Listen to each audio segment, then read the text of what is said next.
Kumusta mga kanoisy? Welcome back sa ating YouTube channel, Pilipinoisy. So ngayong araw, another update naman tayo about politika ng ating bansa, no? So update na naman to kay Cabral. So yan yung panonorin natin ngayon, bibigyan natin to ng reaction. So ang video to is mula kay JP Amazing Stories. So meron to pamagat na may kakaibang natuklasan sa mga documents ni Yusek Cabral. So ano kaya yan? Yan yung panonorin natin. So bago natin simulan, JP Amazing Stories, supportahan nyo yan. Tapos syempre, kung trip nyo ng mga ganitong reaction video, may kasama kayo manood, huwag nyo na rin kalimutang suportahan yung YouTube channel natin, Pilipinoisy. So mga kanoisy, hindi na natin ito patatagalin pa. Simulan na natin, bagkaagawin pa ng China. Again, babagat ng video ito, may kakaibang natuklasan sa mga documents ni Yusek Cabral. So ano kaya yan, men? Yan yung panonorin din. Kayo na lang din bahalang umusga. So JP Amazing Stories, Pilipinoisy. Like, comment, share, subscribe. Start. Breaking news mga kabayan. Mga huling sandali ni Yusek Cabral nahagip sa isang dashcam video. Mga nakakagulat na bagay na nakuha sa kanyang gamit at mga nakita sa footage. Nagpatibay sa opisyal na timeline ng otoridad. Pangalawang breaking news, mainit na sagutan sa pagitan ng isang kongresista at isang cabinet secretary tungkol sa resibo na iniwan ni Yumaong Yusek Cabral. Sino Ano yung stand nyo about nun kay Libiste na nasa kanya daw yung resibo, tapos parang binardagol din siya ni Yusek ni Sir Vince Dizon. Diba? Ano masasabi nyo dun kasi para sa akin sobrang labo talaga ng diba? Tsaka pwede kasing ay mamaya na lang. ang nagsasabi ng totoo? Pangatlong breaking news, pinakatatagong sikreto ng DPWH tuluyan ng inilabas. Isang kongresista nagpakawala ng mga dokumentong nagpapakita kung saan napunta ang 3.5 trillion pesos na pondo sa bawat distrito.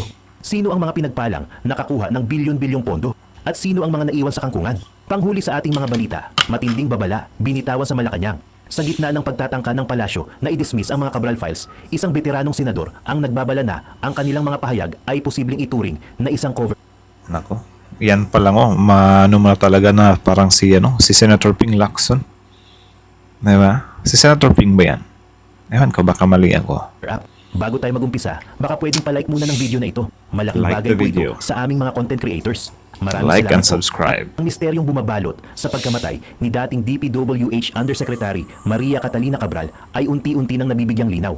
Ayon sa isang ulat ng ABS-CBN News, isang kritikal na ebidensya ang hawak na ngayon ng National Bureau of Investigation o NBI.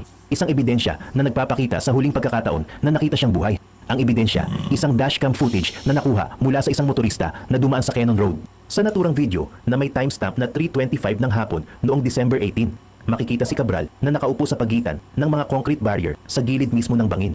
At ang pinakamahalagang detalye, mag-isa lang siya. Para sa NBI, ang video na ito ay napakahalaga dahil sinusuportahan nito ang kanilang teorya na mag-isa lang si Cabral nang siya ay mahulog. Ngunit hindi lang iyan ang kanilang bagong Di ba sa gabi pa yun? Or pahapon na yun? Okay. natuklasan sa pagsisiyasat sa kanyang mga gamit. Dalawang nakakagulat na bagay ang kanilang na-recover. Mga anti-anxiety medication at mga bladed weapon o patalim. Ayon sa pagsusuri ng kanilang Forensic at Behavioral Science Division, ang kombinasyon ng dalawang bagay na ito ay posibleng indikasyon na si Cabral ay nasa ilalim ng matinding stress at maaaring mayroon ng suicidal thoughts. Para lalong maunawaan ang mga pangyayari, inilabas din ng mga otoridad ang isang detalyadong official timeline. Ang Iba din yun meron na siyang some kind suicidal thoughts. Pero, dun sa hotel niya, may nakitang knife. Di ba? According to nung otoridad, na baka dinala niya yon to protect herself, di ba? Like, grabbing mindset, di ba? lahat ay nagsimula noong alas 7 ng umaga ng December 18 nang dumating si Cabral at ang kanyang driver na si Ricardo Hernandez sa Cannon Road. Bandang alas 9 ng umaga, pinaalis sila ng mga pulis dahil sa delikadong kondisyon ng lugar. Sa pagitan ng alas 12 ng tanghali at alas 2 ng hapon, nag-check-in si Cabral sa isang hotel sa Baguio City. Ngunit bandang hapon, nagpahatid siyang muli sa parehong lugar sa Cannon Road at doon na nagpaiwan para umano mag-isip. Ito ang yung picture lang na yan ba? Nakakainis kasi malabo siya. Di ba? Di tuloy natin malaman kung talaga, siya talaga totally. Tapos yun, may mga nakikita pa tayo kumakalat sa online na paiba-iba yung muka. 'Di ba? May parang bading ata na mukha 'yon. 'Di ba? So, sobrang hirap niyang i-verify para sa atin, taong bayan, 'di ba? ng nakunan ng dashcam video ng 3:25 ng hapon. Bandang alas 5 ng hapon, bumalik ang driver ngunit hindi na niya nakita si Cabral. Matapos maghanap, formal na niyang inireport ang pagkawala nito sa pulisya ng alas 7 ng gabi. Isang oras pagkatapos, bandang alas 8 ng gabi, natuklasan ang katawan ni Cabral sa gilid ng Bued River sa ilalim ng 20 hanggang 30 metrong bangin. Ang sunod-sunod na mga araw ay ginugol sa masusing investigasyon. Ang retrieval ng kanyang labi, ang autopsy, ang pag-serve ng search warrant sa kanyang hotel room, at maging ang paggamit ng 3D modeling para sa isang crime scene reconstruction. Ang lahat ng ebidensyang ito, mula sa dashcam footage, sa mga gamot at patalim, hanggang sa detalyadong timeline, ay tila tumuturo sa isang direksyon na walang foul play. Ngunit sa kabila ng lahat ng ito, para sa marami, ang tanong ay hindi na kung paano, kundi bakit. Ano ang nagudyok sa isang mataas na opisyal na nasa sentro ng pinakamalaking iskandalo sa bansa na mapunta sa ganito kalagim na sitwasyon? Samantala, ang issue ng mga Cabral files, ang mga dokumentong sinasabing Ito na. naglalaman ng mga pangalan ng lahat ng sangkot sa budget insertions ay Tsaka, kung totoong may Cabral files talaga par, di ba dapat nasimulan na yan dati pa? Or do you think, or kayo na lang siguro balang umusga. For example, meron ngang Cabral files. Allowed ba yan na parang mapasakamay na lang ng ibang tao? Like Liviste or whatsoever. Di ba dapat yung mag-iimbestiga dyan is yung otoridad? Di ba like, dapat sila yung may hawak dyan? Bakit yung may hawak is yung kumbaga, lang din siya, tao lang din. 'Di ba? Kasi kahit sabihin natin na congressman si Liviste is parang din naman siya eh. Hindi siya under sa tagapag-imbestiga talaga. Pero bakit nasa kanya? Bakit parang may rights pa siya na i-hoard yan, 'di ba? Na kung tutuusin nga, si Cabral nga, yung family niya, wala ngang parang wala ngang karapatan sa na parang kunyari yung family bigla silang magsasabi na uy wag niyong i-autopsy yung wife ko ha, pero wala silang choice para kasi involved sa sa crime yung wife niya eh. So parang no choice sila, 'di ba, na no choice sila kundi ipa-autopsy. So parang ganito lang din, 'di ba, sige sabihin na natin na kay Liviste, pero allowed ba siya na hawakan niya talaga yan? 'Di ba dapat ipaubaya na lang yan sa investigador? Di ba? Lang, tanong lang naman. na ngayon sa isang matinding bangayan. Ayon sa isang published news ng Manila Bulletin, isang nag-aalab na palitan ng salita ang naganap sa pagitan ni DPWH Secretary Vince Dizon at Batangas Representative Leandro Leviste. Ang ugat ng kanilang sagutan, ang paulit-ulit na paggamit ni Leviste sa pangalan ni Dizon para patunayan na authentic ang mga dokumentong hawak niya. At dito na pumasok sa kanyang pananahimik si Secretary Dizon. Sa isang diretsahang pahayag, mariin niyang itinanggi na mayroon siyang inauthenticate o kinumpirmang anumang dokumento. For the record, wala akong ino-authenticate na dokumento na hawak ni Kong dahil hindi ko nakikita kung anong sinasabi ng dokumento. Sabi ni Dizon, isang direktang pagkontra sa mga pahayag ni Leviste. Ngunit hindi lang iyan. Nagbitaw din si Tsaka ba't pa tayo magugulat laking didiis yung tao na yan eh. Yung sa yung sa Fulveron video, sinasabi nila pinapa-authenticate na daw nila dun sa US. Like what the heck? 'Di ba? Yun ba yung pina-authenticate? Tapos kapag tinitignan kahit sa anggulo, kahit elementary siguro manonood or kahit high school student, madedetect na AI yung video na yun, yung sa Fulveron video. Sometimes paulit-ulit na lang yung nila, yung mga moves nila. 'Di ba? So ganyan, pina-authenticate daw. Kahit wala naman. Ewan ko, ba't paulit-ulit sila ng style? 'Di ba? Di na lang maghanap ng iba kasi sobrang gas-gas na eh.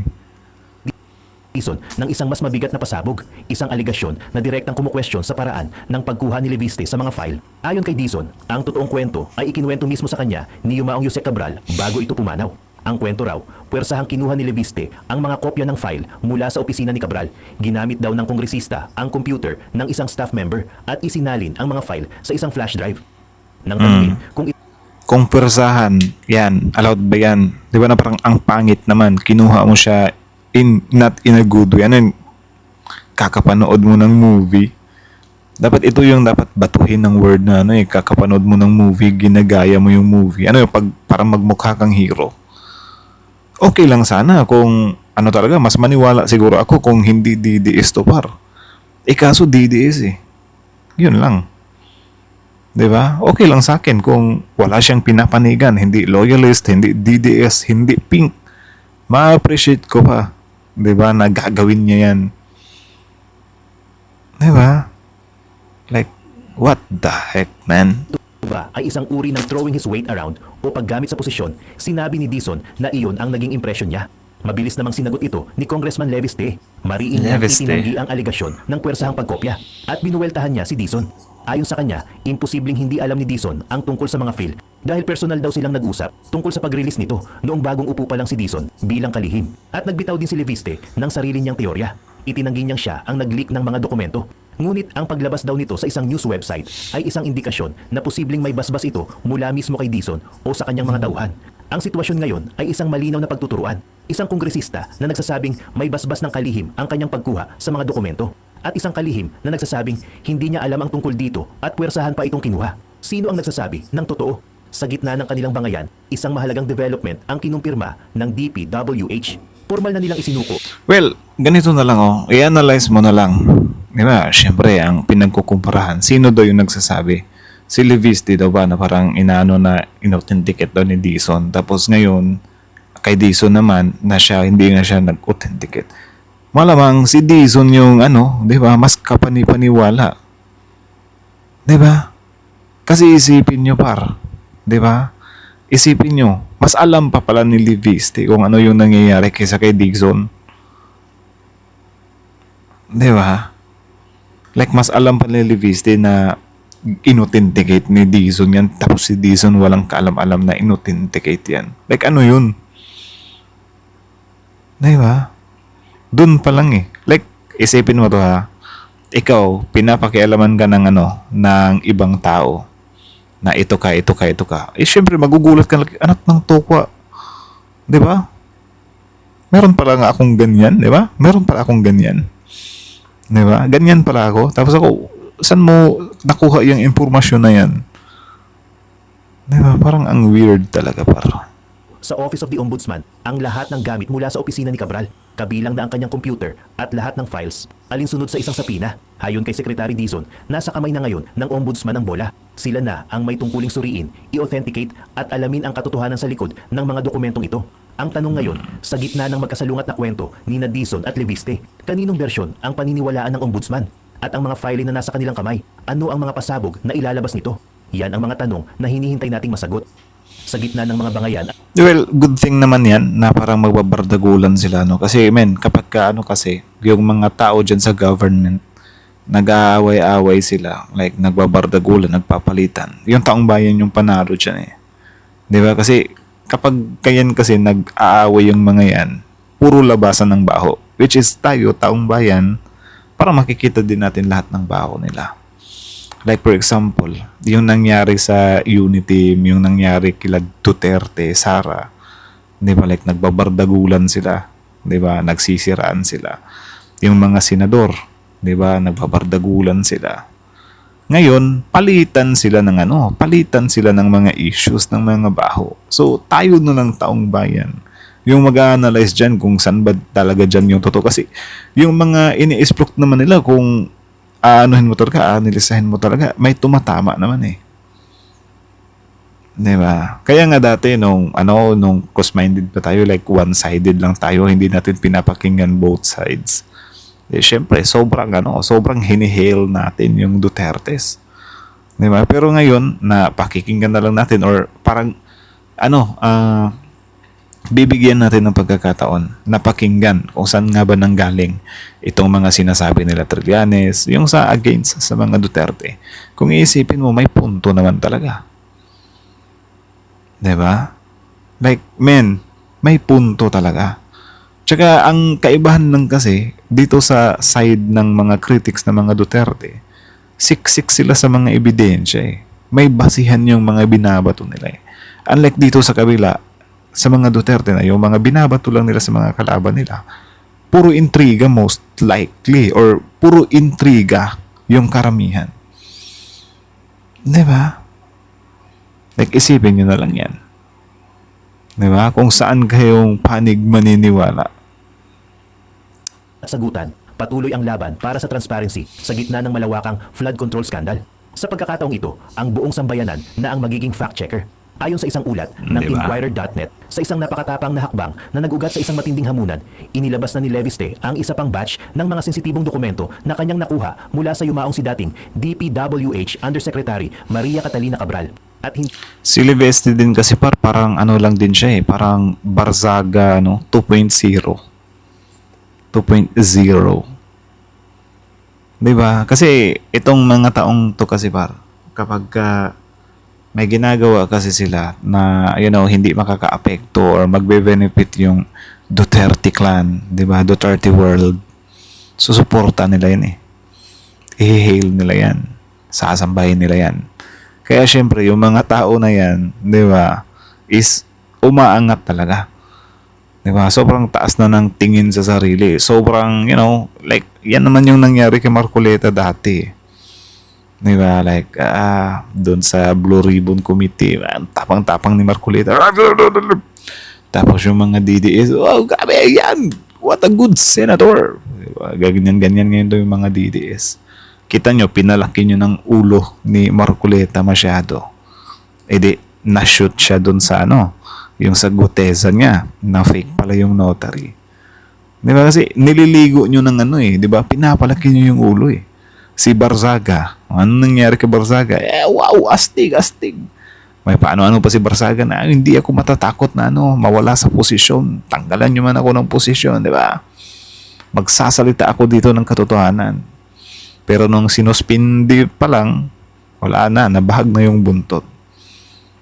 Di ba? Tapos ngayon, ito naman si Leviste. Tignan nyo, magbabackfire yan. Kasi syempre, ikaw, bigla-bigla ka na lang maglalabas ng mga ganyang mga pasabog tapos wala palang basihan or kaduda-duda pala, yari ka talaga. Tapos kapag gayan, mayayari yan, sasabihin na naman ng mga DDS, wala talaga, pinapatahimik na naman ng admin. Diba? Parang nakakaaning lang. di ito isang simpleng listahan ang kanyang isinapubliko. Isang kumpletong summary ng budget ng DPWH na idinitalye kada rehiyon at kada congressional district mula 2023 hanggang sa panukalang budget para sa 2026. Sa kanyang Facebook post, isang simpleng mensahe ang kanyang binitawan na nagbigay diin sa bigat ng isyu. Narito po ang summary ng DPWH budget per district. Dito po makikita kung saan napupunta ang DPWH budget na humigit kumulang 3.5 trilyon pesos. Para bigyan tayo ng ideya kung gaano kalaki ang halagang ito, nagbigay siya ng isang nakakagulat na kalkulasyon na direktang tumatama sa bulsa ng bawat pamilya. Ang 3.5 trilyon pesos, aniya, ay katumbas ng 130,000. Tsaka ito lang para syempre magmukha din siyang totoo. Dapat wala kayong pipiliin dyan. Dapat tatamaan lahat dyan. Diba? Baka makikita na naman namin dyan. Medyo safety yung mga nasa Duterte world. Wag ganyan. Diba? Para sa bawat pamilyang Pilipino. Ganoon kalaki ang pera na nasa gitna ng kontrobersya at posibleng napupunta sa bulsa ng iilan. Ang paglalabas na ito ay kasunod ng isang mainit na palitan ng salita sa pagitan ni Leviste at ni Bicol Saro Party List Representative Terry Ridon. Matapos akusahan ni Leviste si Ridon na mayroon umanong insertion, binuweltahan siya nito at hinamon na ilabas na lang ang mga dokumento sa halip na magsalita. At ngayon, sinagot na ni Leviste ang hamon. Ayon sa mga dokumentong inilabas ni Leviste, isang malinaw na pattern ng distribusyon ang lumabas. 3 rehiyon ang nangunguna sa lista. Tsaka lang din kasi yan soft copy siya. Diba? So, paano ba? Paano ba natin paniniwala? Like, kahit sino pwedeng gawin yan Tapos ngayon, sasabihin, inauthenticate. Tapos yung nag-authenticate, tinanggi pa na inauthenticate yan. Wala palang alam yung sinasabi na Kasi, kung hindi ma-authenticate yan, useless yan Kasi kahit sino naman pwedeng maglagay ng mga ganyan. Like, sino ba yung ilalagay ko dito? Ito si namumuro na to. Diba? Pwede siyang maging political weapon. Diba? Kung tutuusin lang pwede siyang maging political weapon. Kaya nga sabi ko nga sa inyo, kung hindi siguro galing kay Leviste to, like, napunta to sa ba tawag dyan? Neutral. Diba? Neutral na tao. Like, walang kulay. Baka naniwala pa siguro ako dito. Pero kung ganyan, napunta sa may kulay, di ba? According to Senator Robin, kahit sunugin nyo ako dito, mangangamoy Duterte ako. Di ba? Tapos yan, parang yung way ng pagkakuha is parang iba pa. Di ba? Like, what the heck? ng mga nakatanggap ng pinakamalalaking pondo. Numero 1, ang Region 3 Central Luzon na may kabuuang 406.9 billion pesos. Sinundan ito ng Region 4A Calabarzon na may 341.8 billion pesos at ang Region 5 Bicol Region na may 272.3 billion pesos. Sa kabilang dulo naman, ang rehiyon na may pinakamaliit na alokasyon ay ang BARM na may 2080.40 billion pesos lamang. Isang napakalaking agwat na nagpapakita ng tila hindi pantay na pagtingin. Inilabas din sa mga dokumento kung aling mga distrito ang may pinakamalalaking alokasyon. Sa NCR, nanguna ang Taguig City 1st District na may 18.43 billion pesos. Sa Ilocos Region, ang Ilocos Norte 1st District na may 42.29 billion pesos. At sa Bicol Region, ang Albay 2nd District na may 44.10 billion pesos. Sa gitna ng mga pag-question sa authenticity ng mga dokumento, isang matapang na hamon ang binitawan ni Leviste. Para sa mga nagdududa, aniya, mas mabuting tanungin ng direkta si DPWH Secretary Vince Dizon at ang kanyang team para kumpirmahin ang mga numero. Para Di ba? Di ba? Kasi, yung ganyan kasi hindi ko sinasabing hindi totoo or totoo si Leviste yan. Pero pwede niya kasing magamit Di ba? Like for example, ito na lang, para magmukhang totoo to, tatanungin, ipapalabas na lang natin na inauthenticate ni Vince Dizon. So ngayon, kung itatanggi ni Vince Dizon, meron pa rin tayong lusot dyan. Pwede pa rin nating sabihin na, wala na, tinanggi na. Wala na, na-impluensya na yan ng natakot siguro yan sa Pangulo. Pwede nilang gawing palusot pa rin yan. Di ba? Na pwede rin namang in the first place, hindi talaga.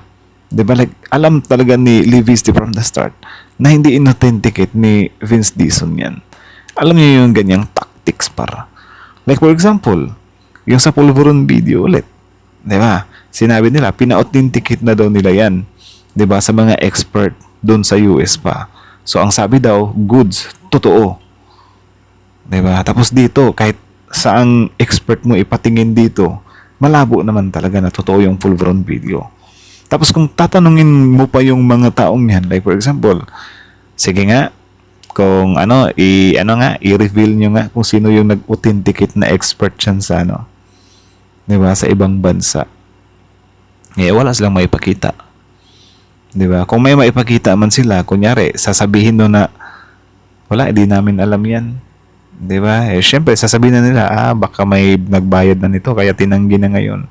May lusot pa rin sila. Kasi lahat naman ng sasabihin nila, paniniwala ng mga DDS Diba? Like yung kay Gutesa, nung pagpasok kay Gutesa, uy, sure ba to? Sure ba to? Tapos malaman-laman natin, fake pala yung notary. Aray ko. Diba? Tapos, syempre, lulusot pa yan sila. Nilusot. Ay, hindi ko to alam. Diba? According to Marcolita, hindi niya daw alam. Tapos sinabi niya pa na, ipa-imbestigahan nyo sa amin yung dyan kasi para malaman namin kung sino yung nag-fake notary. Diba? Ganyan na lang. Yan yung mahirap. sa kanya, kahit wala na si Yusek Cabral, ang katotohanan ay nasa kamay pa rin ng kasalukuyang pamunuan ng ahensya. Ang paglalabas sa mga resibong ito ay isang napakalaking hakbang. Ngayong ang mga numero ay nasa publiko na, mas maraming tanong ang tiyak nalilitaw. Bakit ganito kalaki ang pondo sa ilang lugar? Bakit tila napakalaki ng agwat sa pagitan ng mga rehiyon? Ang distribution ba ay base sa tunay na pangangailangan o sa political na koneksyon? At ang pinakamahalaga... At saka ito lang ha. Hindi ko naman sinabi talaga na hindi totoo yung mga files na yan. Pwede pa rin totoo yan. Sige, given na. Diba? For the sake of argument, what if totoo nga yung mga files na yan, yung mga numbers na yan? Pero syempre, pwede din namang diba, binawasan na yan. Kinuha yung ibang tao na gustong isalba. Pwede din yun. Diba? Kaya, magdududa talaga tayo. Diba? Hindi tayo dapat pwedeng makampante lang din sa kung ano yung pinapakita nila. Diba? Kasi pwede lang din naman lang ipakita yung gusto nila ipakita eh. Diba? Yan lang. Sa lahat, ang bawat pisong inilaan napunta nga ba sa tamang proyekto o sa bulsa lang ng iilan? Iyan ang mga tanong na hinihintay nating masagot.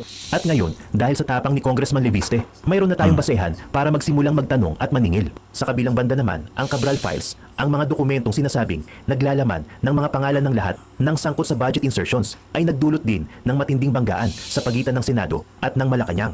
Ayon sa isang ulat ng Philstar, isang napakatapang na pahayag ang binitawan ni Senate President Pro Tempore Panfilo Ping Lacson na direktang tumututok sa tila pagmamaliit ng palasyo sa mga bagong revelasyon. Ang lahat ng ito ay nag-ugat sa isang pahayag mula sa Malacanang. Matapos ilabas ni Congressman Leandro Leviste na may mga cabinet secretary at undersecretary sa labas pa ng DPWH na sangkot sa issue, mabilis itong sinagot ni Presidential Communications Undersecretary Claire Castro. Ayon sa kanya, ang mga sinasabi ni Leviste ay hearsay o chismis lamang na walang probative value o bigat bilang ebidensya. Kinuwestiyon din niya ang authenticity ng mga Cabral list, lalo na ang mga nag-uugnay sa pangalan ni First Lady Lisa Marcos. Para sa palasyo, Yung word naman na nung sinabi ni Yusek na hearsay, parang ganyan kasi yung magiging labas pare kung hindi talaga siya na-authenticate pa. Diba? So, mananatili pa rin hearsay yan. So, dapat ilaban talaga ni Leviste yan. So, kita nyo naman, kapag ka-attempt niya na ilalaban yan, syempre, tatanungin, paano mo na-acquire to? Paano mo nakuha to? Diba? Tapos, syempre, kapag kasasabit siya doon sa part na sa pilitan, nagni-ninja moves ako pagkuha nito. Ay, di, syempre, mapapasok pa rin yan.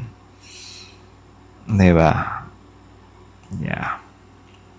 Kat hindi mismo ang DPWH ang nagkukumpirma. Ang mga dokumentong ito ay maaaring fabricated o gawa-gawa lang. At dito Yun. na pumasok si Senator Lacson, isa sa mga nangungunang investigador sa Senado at ang mismong chairman ng Blue Ribbon Committee na humihimay sa iskandalo.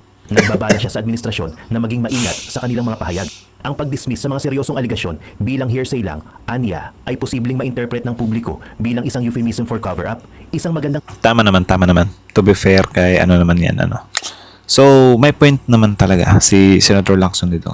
Kahit ako naman, di ba, sabi ko sa inyo, pwede talaga na totoo yung mga, mga files na yan or numbers na yan. Di ba, pinakita ni Leviste. Pero syempre, may pangamba pa rin tayo, di ba, na what if binawasan sinafety yung ibang tao para matanggal dyan. Kasi sa pagkakalam ko, parang soft files pa lang to or soft copy, something like that, na pwedeng ma-edit daw. So, yeah. Correct me if I'm wrong na lang, and then kaya na din bahalang kumusga. salita na ginagamit para sa pagtatakip sa katotohanan. Para kay Lacson, ang kanyang komite ay nakakalap na ng sapat na ebidensya para patunayan na mayroong plunder of public funds sa buong proseso. Meron naman talaga yan. Ng budget sa National Expenditure Program hanggang sa ghost implementation ng mga flood control project. Para sa kanya, hindi na ito usapin ng kung mayroon ba, kundi sino-sino pa. Kaya naman, imbes na i-dismiss ang mga aligasyon, nanawagan siya sa gobyerno na maglunsad ng isang honest-to-goodness interagency investigation para alamin ang tunay na papel ng executive sa napakalaking iskandalong ito. Isang panawagan para sa mas malalim na pagsisiyasat, hindi sa mas mabilis na pagtatakip. Ngunit habang ang Malacanang at ang Senado Tama, par. Kasi yung pag-iimbestiga naman dyan, marami namang pwedeng kahantungan yan . Diba? Like for example, iimbestigahan yan. Hindi dapat matakot yung government dyan. Kasi kung hearsay yan, for example, hearsay or gawa-gawa yan, papabor pa sa admin yan. Kung iimbestigahan nila, mapatunayan nila na hearsay yan. Kasi syempre, mananagot si Leviste yan. Diba? Ganyan na lang. May point naman yung sinabi ni Senator Ping Lacson, Diba na parang pero yun nga, sa pagkakaintindi ko lang din doon sa sinabi ni Yusek Castro siguro is parang sinabi niya na hearsay yun kasi yun nga kapag hindi talaga siya na-authenticate pa or wala pang proper na di ba pag-handle sa mga files na yan, parang magiging hearsay pa talaga yan sa ngayon, di ba? Ang mahirap kasi doon sa side ng mga DDS, doon sa side nila Leviste is pinupush na agad nila na authentic yan, urig yan, totoo yan. Diba? Tapos kung tanungin sino nag-authenticate, si Vince Dizon daw. Tapos tinanggi naman ni Vince Dizon. Like, aray. Diba? Paano namin pagkakatiwalaan yan ngayon? Diba? Banggaan, isang panibagong lamat ang lumitaw. At sa pagkakataong ito, sa pagitan mismo ng mga mambabatas na naglalabas ng mga anomalya. Si Congressman Leviste, na siyang naglalabas ng mga dokumento, ay nakakatanggap na rin ngayon ng puna mula sa kanyang mga kapwa mambabatas. Dahil sa kanyang paunti-unting paglalabas ng mga dokumento, nanawagan si ACT Teachers, Party List Representative Antonio Tino na ilabas na niya ang lahat ng files ng sabay-sabay. Ayon kay Tino, ang piecemeal release o tingi-tinging paglalabas ng impormasyon ay nagdudulot lamang ng hinala na baka mayroon siyang self-serving motives o pansariling interes. Mas maganda na ilabas na niya ang lahat at hayaan ang publiko na humusga sa kredibilidad ng buong listahan. Ang sagutan diba? na ito Bakit tingi-tingi? Sabi ko nga sa inyo, di ba, ba't mapasakamay mo pa yan? Pwede namang i-record mo lahat, i-save mo lahat, tapos i-submit mo. Hindi yung panghawakan mo dyan. Baka kalabitin ka pa ng mga makikinabang dyan Diba? Though hindi ko sinasabing ito talaga yung mangyayari, pero pwede kasing like for example, may mga politician na aware sila na kasali sila dyan. Ngayon, makikipag-negotiate yung mga taong yan sa'yo.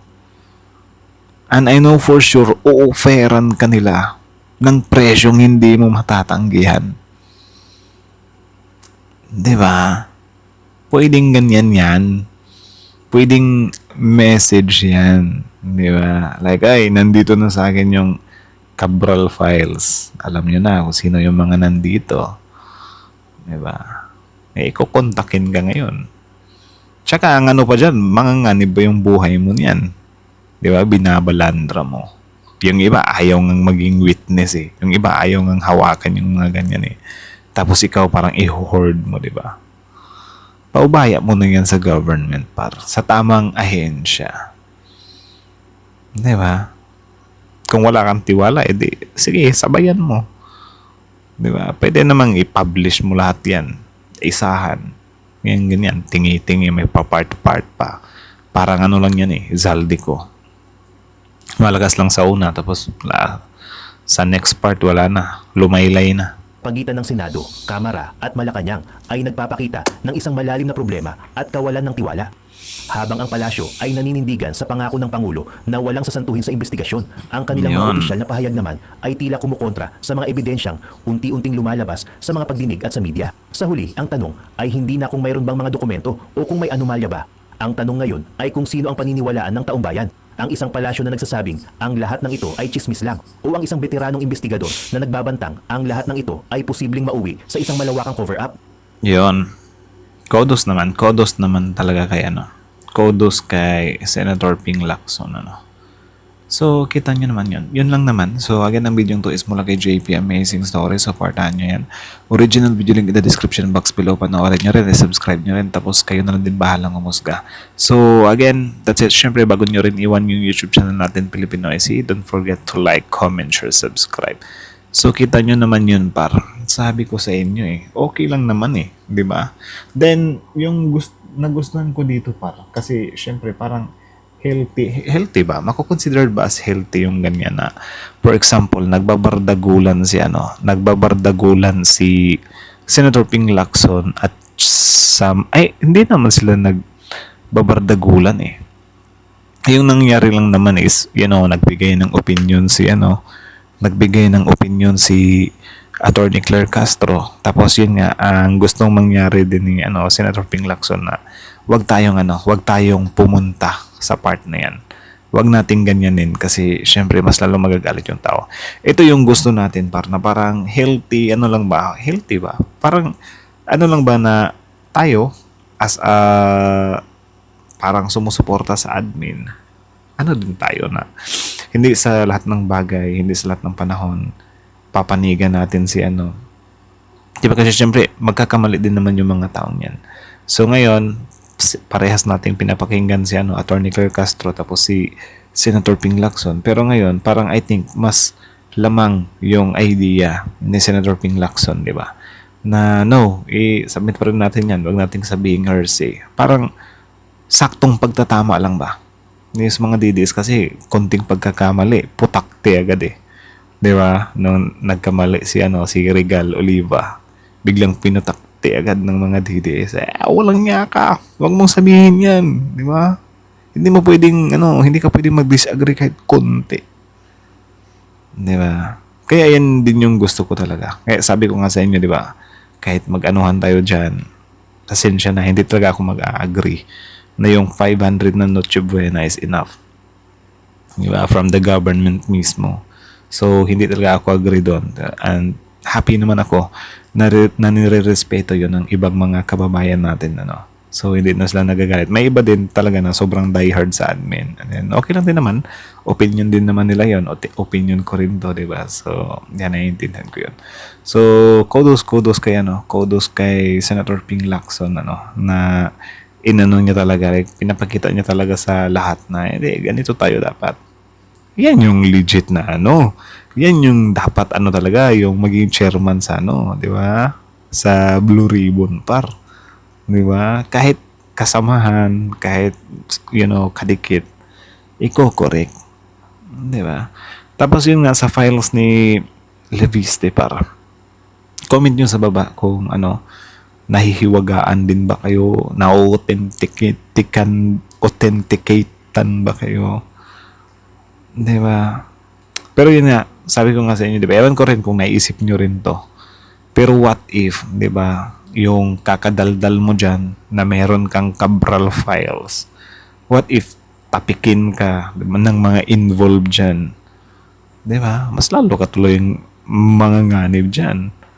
Tsaka, what if makisuyo sa'yo, bigyan ka namin ng 1 billion, pakibura naman ang pangalan ko dyan. Diba? Pwede ding mangyari yun. Kumbaga, parang, siya ba? Parang, nakalimutan ko kung saang movie ko yung napanood yung ganyang style na parang, yun nga, parang, inaano nila,